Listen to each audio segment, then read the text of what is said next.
When someone says French cuisine, what comes to mind? Maybe a croissant, golden brown and flaky, or a hearty bowl of French onion soup. But that's just scratching the surface. It's like seeing the Eiffel Tower on a postcard and thinking, you know, Paris. Right. There's so much more to French food than those iconic dishes. Exactly. We're going deep today, uncovering the hidden gems of French regional cuisine. You, our listeners, really outdid yourselves with the sources for this deep dive. Oh, yeah, this is going to be fun. We've got YouTube videos taking us inside the kitchens of Michelin star chefs from the Alps to the Mediterranean, an exploration of French food culture as a whole, a close-up on the legendary bouillabaisse, a blog post bursting with regional specialties, even a look at a regional soup. Talk about a feast for the senses, right?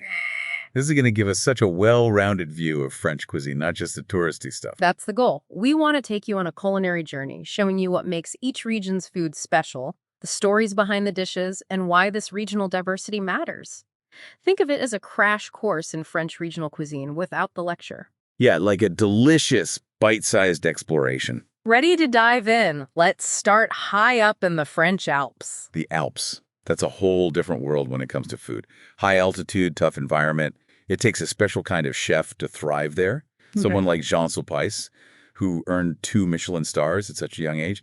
That says a lot about his talent, his dedication to using the best the Alps and Lake Geneva have to offer. Then there's Jean-Pierre with his restaurant Oxalis, over 2,000 meters up in a ski resort. Can you imagine the challenges?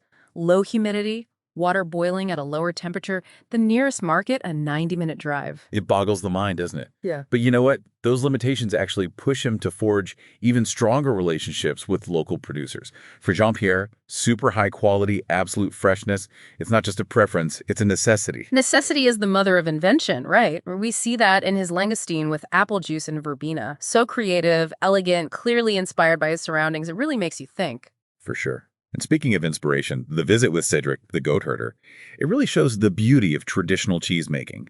10 liters of milk to make 1 kilogram of Tom de Vosges cheese. It's an art, and those goats, roaming free for months, you could taste that freedom in the cheese. Talk about farm to table. It doesn't get Absolutely. more authentic than that. And then that scene with the chefs tasting smoked farro and foraged cépes. It's like this whole community in the Alps centered around amazing regional ingredients. It's about connection, respect for tradition, and pushing boundaries. Now, from the towering Alps, let's head to the rugged beauty of the Pyrenees, the Basque country. We meet Jean-Marie Gauthier at the Hôtel du Palais in Biarritz, a meilleur ouvrier de France. That title's a big deal, isn't it? Huge. It's not just about skill, it's about dedication, a passion for passing on knowledge, and Gauthier's love for local produce. It's at the heart of everything he does. It goes beyond the food, though, doesn't it? He's got this love story with the whole region, the architecture, the colors, the Basque people themselves. It's so evident in everything he says, the way he talks about cooking from the heart, the importance of personally visiting his producers. He'll drive 200 kilometers for the right Basque pork. That's commitment. And this pork, it's not your average supermarket pork. It's fed cereals, chestnuts, acorns for only a year. That's what makes it so special, so flavorful. Gautier really believes in letting the quality of the produce speak for itself. Minimal seasoning, simple techniques. It's about showcasing the natural beauty of those ingredients. Exactly. And that relationship he has with his pork producer, mutual respect, genuine friendship. It's like so much of great food comes from these personal connections, these shared values. Now, for a change of scenery, let's head south to the sunny Mediterranean, to Marseille, the home of 3 Michelin-starred chef Gérald Passida. His whole world is about the sea. He calls it his marine kitchen garden. It's beautiful, isn't it? Yeah. And his approach to sourcing fish, he's out there on the boats with the fishermen, like Eric, who actually made him learn to fish firsthand. Talk about respect for the ocean. And choosing line-caught fish over net-caught, releasing smaller fish. It's about sustainability, protecting the ecosystem. And it's not hurting his menu either. He gets almost 80 different species of fish each year. It proves that sustainability can actually lead to greater biodiversity. More variety, more delicious possibilities. And it's not just about the environment. It's about preserving tradition, building relationships with local artisans. It's all connected. It's like a web of respect, tradition, and passion for good food. And his story, dreaming of a 3-star restaurant in Marseille, a city not typically known for haute cuisine, it's so inspiring. He draws on his childhood memories, that contrast between the arid landscape and the abundance of the sea. It's really shaped him as a chef. Now let's leave the coast and journey inland to the Loire Valley, to Michel Troisgros. 3 generations, 3 Michelin stars. Talk about a legacy. He's all about traditional cuisine, but with a modern twist, a creative spark. He goes to the local markets twice a week religiously. He believes in trying things twice rather than once. That tells you everything about his mindset. Always experimenting, refining, pushing the boundaries of what's possible, even with traditional dishes. And that relationship with his market gardener, 25 years and counting. That's loyalty, a commitment to quality, to working hand in hand with the people who grow the food. It's a partnership, not just a transaction. And the way he talks about his produce, those tomatoes, that turnip-rooted chervil, you can hear the passion in his voice. He knows his ingredients inside and out. It's about understanding the nuances, respecting the seasons, the rhythms of nature. Now, for our last stop, let's head to the dramatic coastline of Brittany, to Concarneau, the home of Olivier Rollinger, the Corsair chef. He actually gave up his 3 Michelin stars. I know, right? It's unheard of. He wanted something more personal, more connected to his vision. And even without the stars, his dedication to local produce hasn't wavered. He's got this incredible place, Maison de Bricourt, overlooking the bay. It's not just a restaurant, it's an experience, a place of beauty, connection with nature. Gardens, animals. Yeah. It's like stepping into his world. And his passion for fair trade spices, over 120 varieties. He really believes in making high-quality ingredients accessible to everyone. It's about sharing, spreading the love. Exactly. He calls cooking a way of casting off, expressing adventure through spices. He compares them to punctuation in literature. Wow, what an image. Isn't it? And his relationship with his oyster producer, the trust, the shared connection to the region. You can tell he really appreciates the hard work that goes into those oysters. It's a reminder that behind every ingredient, there's a story, a human connection. So we've met these incredible chefs, each with their unique story, their connection to their region. Now let's zoom out a bit and look at French culinary culture as a whole. France has always been seen as the birthplace of culinary innovation, a place where food is a passion, a way of life. Absolutely. The sheer number of specialized food shops in France is the testament to that. Bakeries, butcher shops, cheese shops, they take their food seriously. And it's not just about fancy restaurants either. There are those two sides to French cooking, the refined world of nouvelle cuisine and the homey comfort of bistro fare. Nouvelle cuisine was a big shift, wasn't it? Lighter sauces, a focus on fresh, seasonal ingredients, artistic presentation. It's like elevating food to an art form. And then you have those classic bistro dishes, the everyday food of the people. It's fascinating how both styles coexist, each with its own charm. And let's not forget the importance of seasonality. The French really embrace the flavors of each season, using what's at its peak.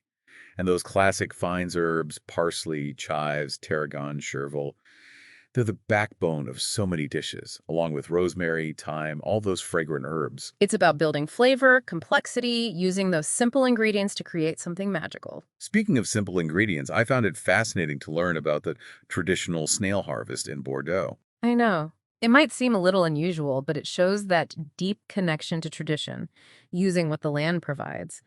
And the way they prepare escargot with garlic butter, it's about taking a humble ingredient and making it special. It's also interesting that French cuisine traditionally hasn't been so vegetable-centric. Carrots, potatoes, turnips, zucchini, those are the staples. But even with those simple vegetables, they create magic.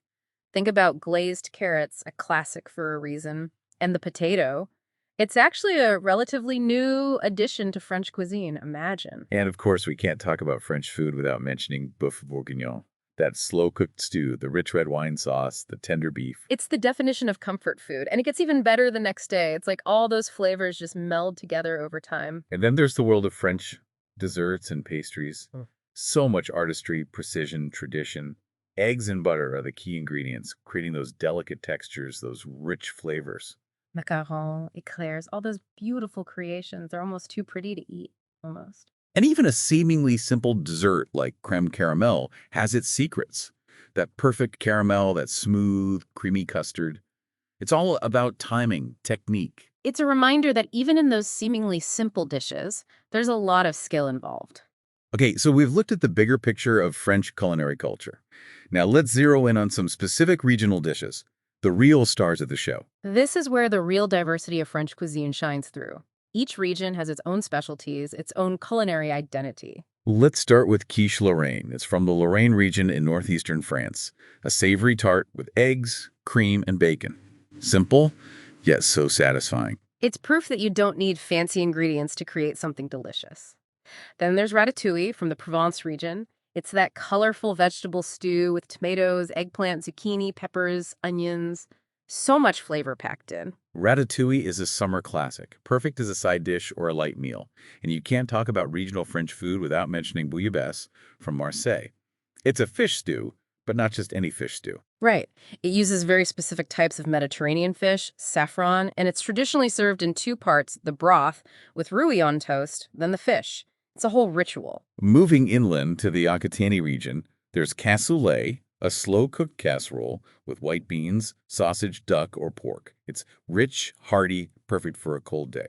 And then there's coq au vin from Burgundy, chicken braised in red wine with mushrooms, onions, garlic, lardons, another classic that showcases the power of slow cooking. Up north in Normandy, they have marmite diapois, a creamy seafood stew with oysters, mussels, cream, cider, herbs. You can practically taste the sea. And speaking of the sea, Brittany gives us bouchot mussels, those mussels farmed on wooden poles. They have a unique flavor, and they're often cooked simply with white wine or cream to highlight their freshness. And let's not forget the Breton galettes, those savory buckwheat pancakes. They can be filled with anything, ham, cheese, eggs. The possibilities are endless. Heading further north to Nord-Pas-de-Calais and Picardy, there's carbonade flamande. It's a beef stew made with dark beer, onions, spices. Perfect for warming you up on a chilly evening. And from Picardy, we have ficelle Picard, a stuffed crepe with ham and mushrooms and bechamel sauce. Pure comfort food. Back down south, in the Rhône-Alpes region, there's gratin dauphinois, a potato gratin with cream, sometimes cheese. Simple yet elegant. And for cheese lovers, there's fondue savoyard, melted cheese served with bread for dipping, and raclette, where you melt cheese and scrape it over potatoes, ham, and all sorts of goodies. So cheesy, so good. Back in Basque Country, besides the chitoro fish stew, there's piperade, a vegetable stew with peppers, onions, often tomatoes, sometimes with eggs or ham. And in the Loire Valley, we have the more rustic fare, like andouillettes, those sausages made with chitterlings, and roulettes, a spread made from braised meat. Over in Alsace, there's tarte flambée, also known as slamacouche, a thin flatbread with bacon, onions, and cheese, and choucroute garni, sauerkraut with sausages, pork, and other meats. And of course, there's bake-off, that hearty casserole with marinated meats and vegetables. Back in Provence, besides ratatouille and bouillabaisse, there's the classic salade niçoise, with tuna, hard-boiled eggs, olives, tomatoes, and beans. And even around Paris, you have those iconic dishes like croque monsieur, steak tartare, hachis parmentier, and steak frites. And we can't forget the soup dauphinoise, that hearty soup with leeks, carrots, onions, white beans, and cream. It's a reminder that even in those well-known regions, there are hidden gems to discover. It's mind-blowing, the variety of flavors and textures, the culinary creativity across all these regions. And it really highlights how geography shapes cuisine.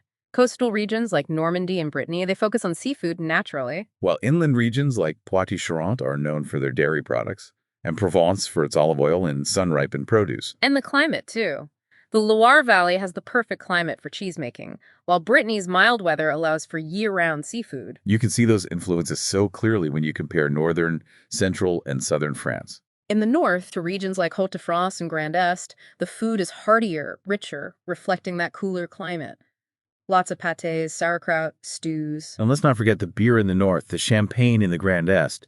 Those are part of their culinary identity, too. Central France, especially the Loire Valley, is known for its pork dishes, its cheeses, its white wines. And then in the south, in Provence and Occitanie, you have those lighter Mediterranean flavors, lots of olive oil, fresh vegetables, seafood, and those rustic stews. It's like a culinary map of France, each region with its own distinct personality.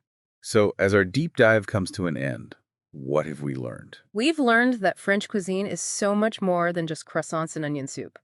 It's a diverse, vibrant tapestry of regional specialties, each with its own story to tell. It's about a deep respect for ingredients, for tradition, for the land and the sea. It's about the dedication of the chefs, the farmers, the artisans who work tirelessly to preserve those traditions and create those amazing dishes. It's about passion, creativity, and a connection to place. So, our final thought for you.